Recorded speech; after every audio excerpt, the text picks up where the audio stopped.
Siapa yang tidak mengenal teh? Jenis minuman yang satu ini memang sangat populer di berbagai negara. Teh disukai banyak orang. Selain bisa diminum oleh semua kalangan, teh juga pas untuk diminum kapan saja, baik di pagi, siang, sore, ataupun malam hari. Teh sudah dikenal lama oleh manusia, bahkan sejak ratusan ribu tahun yang silam. Teh dipercaya mengandung berbagai khasiat yang baik untuk kesehatan.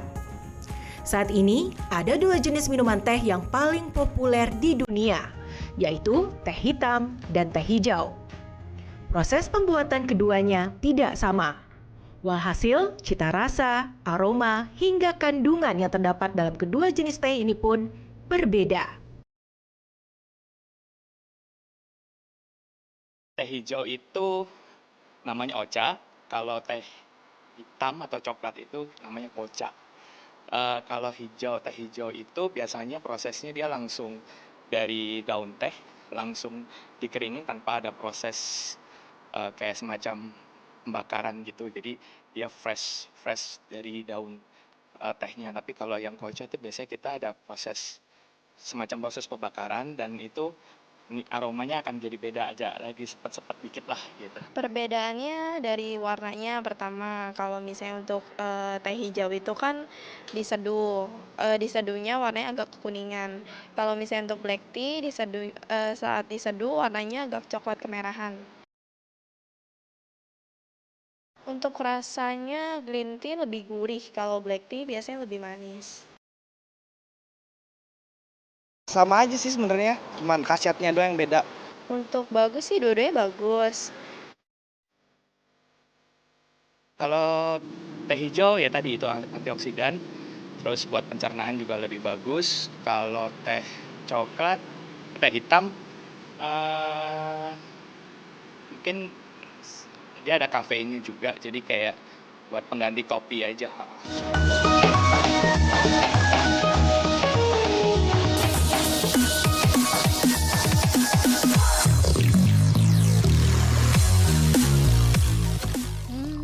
Ini black tea. Siapa sih yang nggak suka minum teh, apalagi saat santai atau berkumpul bersama rekan-rekan. Nah, teh ini mau saya bawa nih ke Mas Otnil, salah satu kolektor tea, di mana akan menjelaskan perbedaan teh hitam dan juga teh hijau.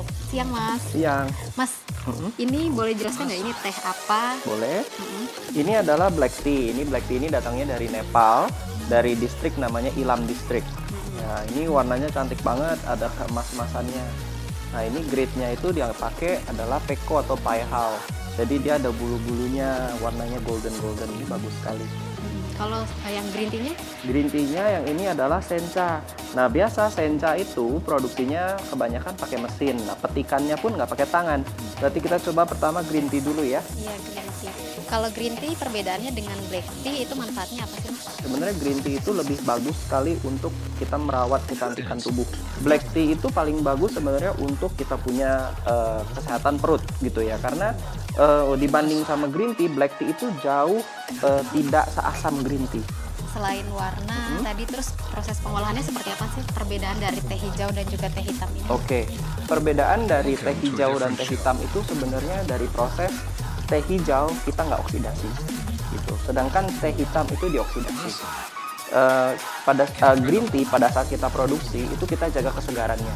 Sedangkan teh hitam itu kita oksidasi. Kita bisa dibilang kita ubah dia warnanya jadi lebih tua. Dengan cara apa? Biasanya kita ada proses namanya bruising.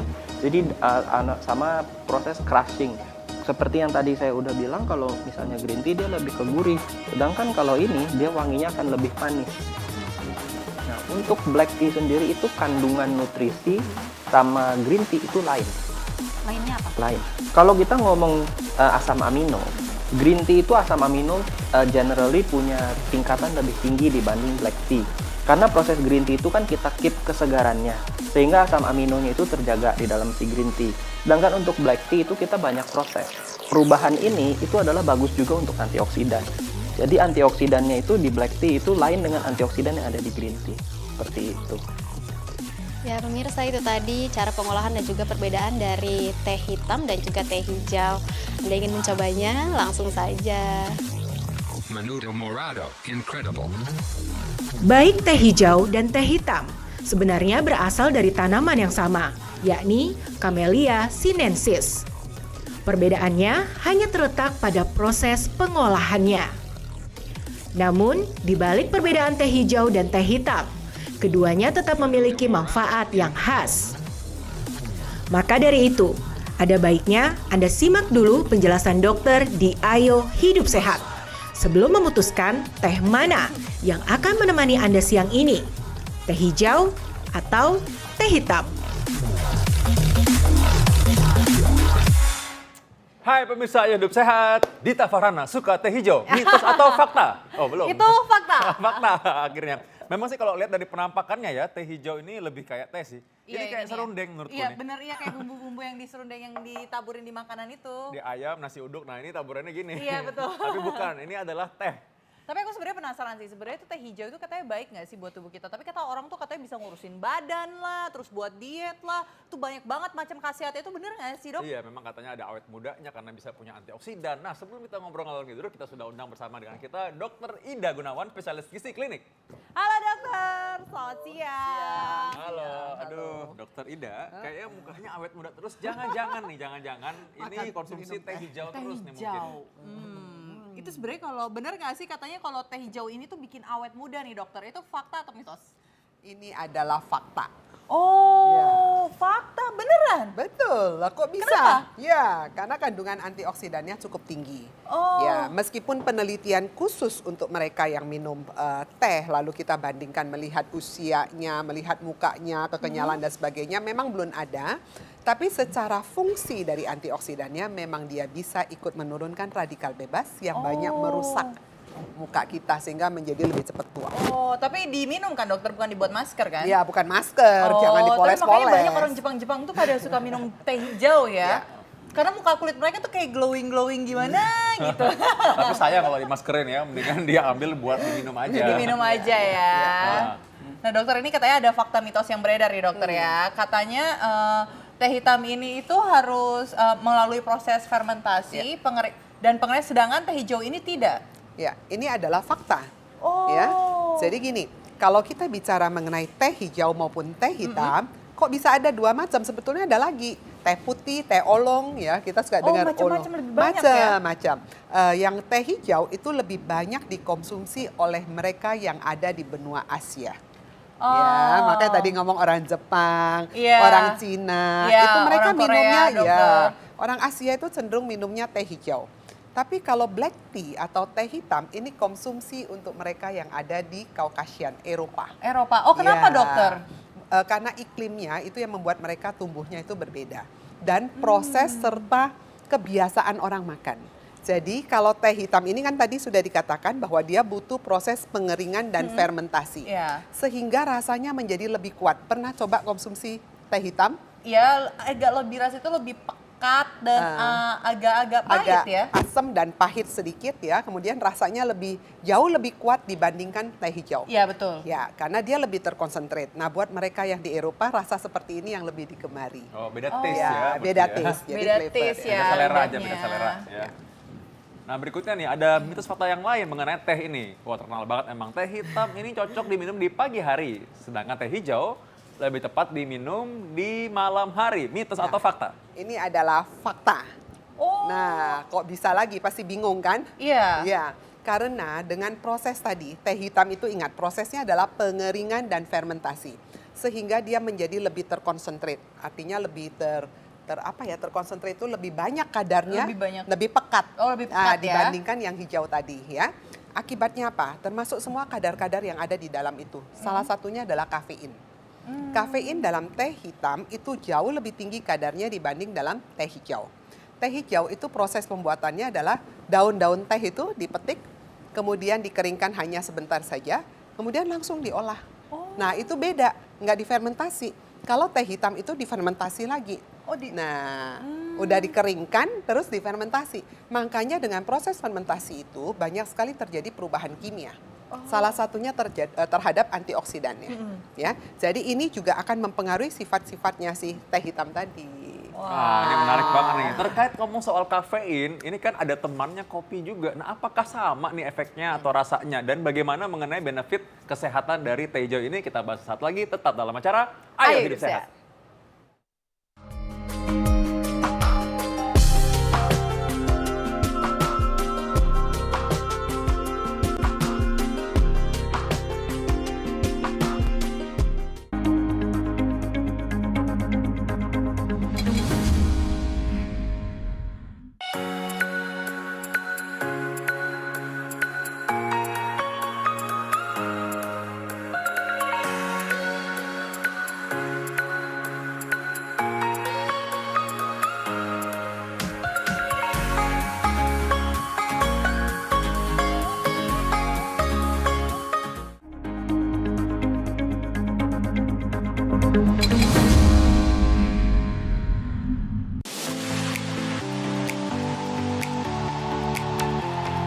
Teh merupakan minuman yang paling banyak dikonsumsi di dunia. Teh juga termasuk minuman yang populer di antara jenis minuman lain. Nah, berikut ini adalah negara-negara yang tidak bisa dipisahkan dengan teh. Bahkan minum teh sudah menjadi bagian dari tradisi. Berikut rangkumannya. Yang pertama, ada Tiongkok. Kebiasaan minum teh di negeri tirai bambu ini berawal dari seorang kaisar bernama Sheng Nung pada tahun 2737 sebelum Masehi. Ia gemar beristirahat di bawah pohon teh sambil meminum air panas. Secara tidak sengaja, beberapa daun teh hijau jatuh ke dalam cangkir minuman sang kaisar. Seketika itu, minuman sang kaisar berubah warna dan rasa. Dan ternyata sang kaisar menyukainya. Sejak saat itu, tidak hanya sang kaisar yang meminum teh, tapi juga seluruh rakyatnya.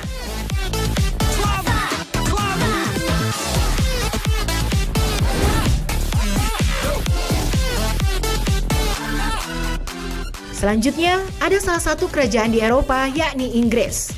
Tradisi minum teh dimulai oleh keluarga kerajaan Inggris ketika Charles II menikahi Catherine dari Braganza. Catherine ternyata sangat gemar minum teh. Teh yang pertama kali dipopulerkan oleh keluarga kerajaan Inggris kala itu adalah teh hitam yang dicampur minyak bergamot yang biasa disebut Earl Grey oleh orang Inggris. Hebatnya, tradisi minum teh tersebut tetap dipertahankan oleh keluarga kerajaan Inggris hingga kini. Ratu Elizabeth II misalnya, sang ratu rutin minum teh setiap pukul 4 sore.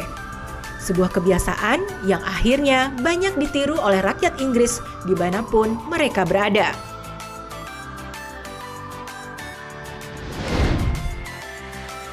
Kemudian ada Jepang. Minum teh di Jepang dimulai sejak zaman Heian. Teh dibawa oleh duta besar Kaisar Jepang sebagai buah tangan setelah berkunjung ke Tiongkok pada era dinasti Tang. Sejak saat itulah negara dengan julukan Matahari Terbit ini memiliki ritual minum teh. Ritual minum teh ini umumnya dilaksanakan untuk menghargai tamu yang datang. Namun, seiring berjalannya waktu, ritual minum teh di Jepang mulai ditekuni sebagai bentuk seni. Di Jepang sendiri ada 3 jenis teh yang paling terkenal, yaitu Yukuro, Matcha, dan Sencha.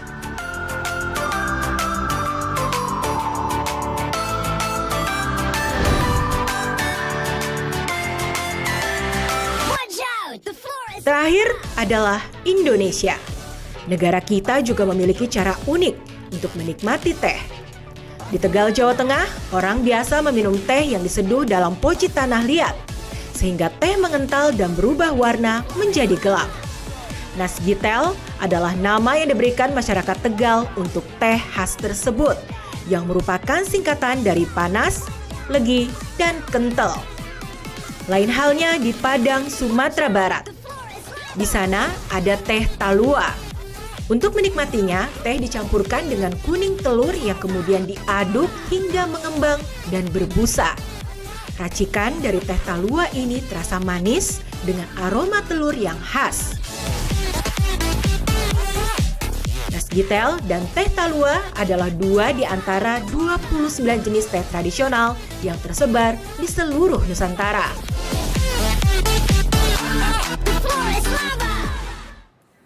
Oh, emang bisa banget ya. Orang Indonesia paling bisa emang. Kreatif. Dokter udah Bisa. pernah nyoba belum? Belum, tapi pengen kayaknya Mbak nih. kalau Pengen lihat dari ya? sini. Iya, lihatnya makanya sedap banget kayaknya ya. Itu kayak bikin stamina meningkat nggak sih kalau ada telurnya kayak gitu? Kayaknya pastinya ya stamina. Stamina yang apa dulu, tapi stamina pastilah meningkat lah kalau makan telur ya. Nah gimana dokter? Kita punya tadi pembahasan mengenai kafein. Kafein kan pada kopi biasanya. Nah ini katanya teh hitam juga mengandung kafein. Ya, betul. Mitos atau fakta kalau teh hitam pada mengandung kafein lebih tinggi daripada teh hijau? Ya, betul. Ini adalah fakta. Fakta. Jadi teh hitam memang kafeinnya lebih tinggi daripada teh hijau. Nah, oleh karena itu, buat mereka yang menderita penyakit yang berkaitan dengan kardiovaskuler, artinya jantung dan pembuluh darah, Seperti hipertensi. hipertensi, darah tinggi, Oh. sakit jantung, jantung deg-degan, mesti nanya sama Pak Dokter yang satu ini. Nah, ini harus lebih hati-hati nih menggunakan kafein, seperti itu. Ya. Justru harus berhati-hati sekali ya. Iya. Ternyata nggak cuma kopi, ternyata tea juga Teh ya. juga. Oke, nah dokter ini ada fakta mitos selanjutnya nih dokter. Katanya ini teh hitam itu memperkuat tulang dan gigi. Itu tuh fakta atau mitos dokter? Ini adalah fakta. Oh iya? Nah, bingung kan pasti. Kok bisa? Karena kandungan fluoride-nya tinggi. Kalau kita bicara gigi kan harus ada kalsium, ada fluorida, ada fosfor, dan sebagainya. Nah ini salah satunya kandungan fluoride-nya cukup banyak. Jadi itulah yang bisa digunakan untuk memperkuat tulang dan gigi. Oh, Ya, jadi bukan kalsium ya, tapi fluoride-nya. Makanya kalau kita odol itu kan ada kandungan fluoride sekian Iya, banyak. betul. Nah itu salah satunya ada di teh. Oke. Baru tahu ya. Ada kalsium, ada tadi fluoride. Iya, ada fluoride, lalu ada fosfor. Ada fosfor. Wah, ini ada satu lagi kandungan yang sering tanya-tanya mungkin antioksidan. Nah, ngomong-ngomong Iya. soal antioksidan, kita ngomong soal kanker nih. Iya. Nah, biasanya teh hijau ini katanya bisa mencegah kanker. Mitos atau fakta? Ini adalah fakta. Nah, kok bisa?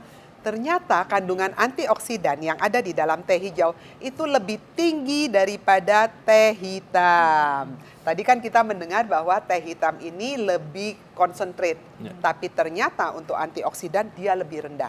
Loh kok bisa pertanyaannya? Karena dengan proses pengolahan, jadi kan tadi dikeringkan, kemudian difermentasi, lalu dicacah-cacah menjadi kecil seperti itu. Nah, proses pengolahan itu akan merubah antioksidan yang ada di dalam daun teh asal semula itu menjadi kadarnya lebih sedikit dan sifatnya juga berubah. Jadi yang tadinya golongannya adalah epigalokatekin galat, Apa jadi itu, dokter? antioksidan. Oh, Jadi macam-macam golongan flavonoid dan katekin. Sekarang kadarnya menjadi lebih rendah, dia berubah menjadi rubigin dan theaflavin. Itu Apa, dua-duanya dokter, itu? antioksidan. Sama antioksidan. Oh, jenisnya jenisnya. Jadi berubah sifat. Misalnya Anda yang tadinya pakai baju biru karena udah saya caca-caca saya rubah fermentasi, berubah nih menjadi baju merah atau baju putih. Dan ternyata warna itu juga mempengaruhi kadar antioksidan. Oke, Ya. Nah, dokter ini kan kalau ngomongin ya, karena waktu kecil nih, saya itu waktu diare nih, apa nggak usah waktu kecil deh, waktu besar aja misalnya kalau saya diare itu orang tua saya bilang kalau misalnya nggak mau minum obat, nggak mau minum yang lain, suruh gini ya udah kamu minum teh pahit aja gitu. Itu bener nggak sih? Itu bisa nggak sih memberhentikan diare dokter? Sebetulnya tidak. Jadi itu tidak betul, tapi banyak sekali turun-temurun disuruh untuk menggunakan seperti itu. Iya, benar. Ya benar kan ya, Iya, setiap kali diare pakai teh aja, nanti juga berhenti. Masih banyak beberapa dokter yang menganjurkan pasiennya seperti itu. Iya dokter. Padahal tidak selalu. Dan Tidak- menurut saya malah sebaiknya tidak. Kenapa? Karena teh ini tinggi kafein. Kafein ini bisa merangsang pengeluaran asam lambung. Iya, betul. Ya, perutnya jadi nggak enak. Jadi bukannya diarenya berhenti, malah tambah ngocor Malah jadinya. makin murus Iya. keluar semua ya dokter ya. Betul. Oh, jadi ternyata. Ya, udah jangan Oke. diturunkan lagi berarti ya. Udah tahu. Cukup ya sampai sini. Cukup sampai situ saja. Nah, sekarang baik teh hijau maupun teh hitam ini katanya bisa menurunkan tekanan darah dan kolesterol. Mitos atau fakta? Ini adalah fakta. Wow. Bingung Hebat lagi. ya. Hebat ya manfaatnya. Karena antioksidannya yang tadi saya sebutkan. Jadi ada golongan flavonoid, ada golongan katekin. Jadi dia sifatnya epigalokatekin galat ya, golongan-golongan seperti itu punya salah satu efek dia bisa menurunkan kolesterol jahat LDL dan memperbaiki elastisitas dari pembuluh darah. Tapi hanya green tea ini tuh dari tumbuhan apa sih dokter? Kayak misalnya kalau kayak jasmine tea, chamomile tea itu termasuk apa? Green tea kah, light tea kah, atau Daun teh seperti yang biasa. yang Camellia sinensis tadi. Jadi daun teh yang kita kalau ke puncak tuh kita suka lihat daun teh seperti itu. Daun teh itu sama, semuanya asalnya dari daun teh itu yang diambil, cuman proses pengolahannya yang berbeda. Oh, tapi kalau Makanya. misalnya kayak jasmine sama chamomile termasuk green tea atau gimana? Oh tidak. Tidak, beda Chamomile lagi. itu kembang. Kembang. Oh. Ya, kembang. Jadi ada kembang yang bisa diseduh, dia memberikan wangi-wangi seperti teh gitu ya. Nah itu mereka samakan sebagai tea, tapi dia bukan dari daun. Oh, ini bukan dari daun teh ya. Daun Jadi teh. wanginya aja ya. Makanya itu waktu aku kayak ke toko gitu, kalau green tea nih ada dokter yang cuma 50 gram tuh harganya sampai 1 juta. Wow, itu Oh, ya? saya berarti khasiatnya bener-bener bagus ya. Concentrate mungkin. Oh. Wah, terkonsentrasi. rasanya gimana tuh minumnya ya kalau 1 Iya. juta gitu, masa ketelan gitu aja ya. Terus keluar lagi dibuang air kecil nanti.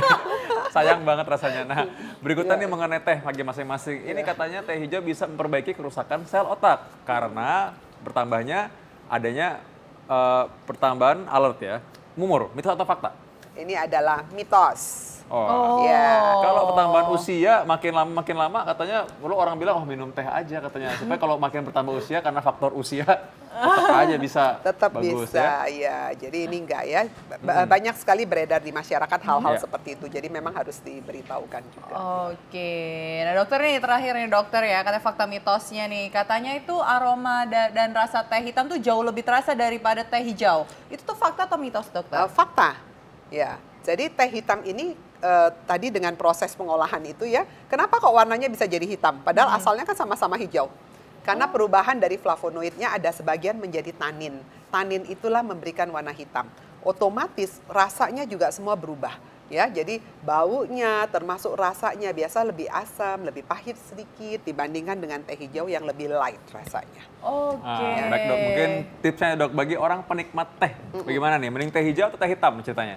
Sebetulnya dua-dua teh ini bagus, ya. Tapi kalau buat kita di Asia, memang saya lebih anjurkan menggunakan teh hijau. Oh, teh Kenapa? hijau. Ya, karena ada beberapa penelitian yang sekarang dikaitkan dengan gen, yang namanya nutrigenomik. Apa itu, Jadi, dokter? nutrigenomik itu gen kita menentukan kita makannya apa dan makanan apa akan mempengaruhi gen kita. Jadi ekspresi gennya. Memang penelitiannya sudah detail. Jadi intinya di mana kamu dilahirkan, di sanalah kamu menggunakan budidaya yang ada di situ. Kebijaksanaan lokal. Jadi nggak usah pakai import-import lagi dari Inggris kan, tadi teh Iya. hitam kan. Oh, ini benar Nah, nih. jadi cukup ambil dari Indonesia, Dari Indonesia. teh hijau. Nah gitu Wow. Dit, bawa pulang aja nanti nih ya, minum di rumah ya. Oke, nah setelah ini kita mau lihat nih dok, terima kasih Ya. dok sudah tadi memberitahukan Terima kasih, mengenai dokter. teh, Terima baik kasih. banget. Ada selebriti-selebriti dan mungkin tokoh-tokoh yang bisa kita lihat mencintai teh. Nah coba kita lihat siapa aja mereka, penasaran kan? Lihat setelah berikut ini ya.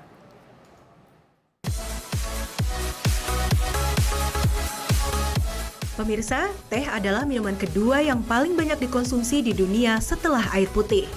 Nah, berikut ini adalah beberapa tokoh dan selebritis dunia yang sangat menyukai teh hasil rangkuman tim Ayo Hidup Sehat.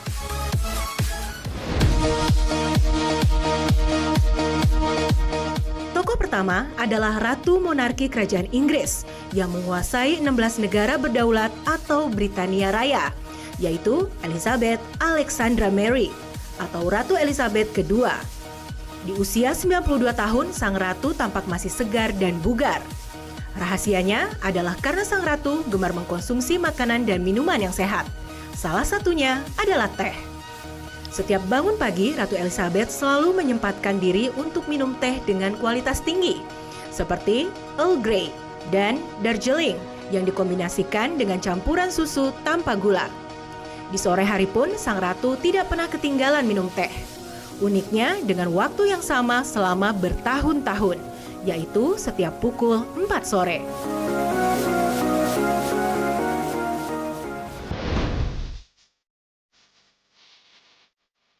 Berikutnya, ada Presiden Amerika Serikat ke-44 Barack Obama. Pada masa kepemimpinannya, penghuni Gedung Putih seakan melupakan kopi. Para penasehat dekat Presiden Obama mengatakan bahwa mereka tidak lagi minum kopi. Menurut Jon Favreau, yang merupakan mantan penulis pidato presiden, sang presiden bukanlah seorang peminum kopi, melainkan teh. Dan teh favoritnya adalah teh rasa Black Forest Berry yang dibuat oleh Honesty. Kemudian ada penyanyi nyentrik Lady Gaga. Siapa sangka kalau ternyata yang dikonsumsi Lady Gaga di belakang panggung adalah teh. Sebelum dan sesudah konser, ia rutin minum teh. Tidak ada minuman beralkohol atau makanan yang aneh-aneh. Kabarnya, penyanyi cantik ini selalu minta disediakan teh dan keju oleh krunya setiap akan manggung.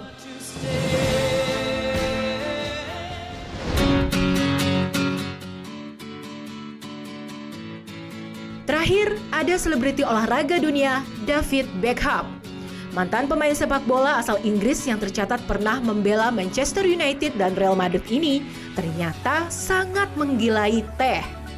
Minum teh baginya menjadi semacam terapi penghilang stres, manakala tim yang ia bela kalah dalam pertandingan. Suami dari Victoria Beckham ini suka duduk dan menikmati secangkir teh yang enak untuk mengembalikan moodnya sebelum kembali berjibaku di lapangan hijau. Nah, terbukti teh benar-benar bisa mengubah suasana hati kita, bukan? Jadi, sudahkah Anda minum teh hari ini?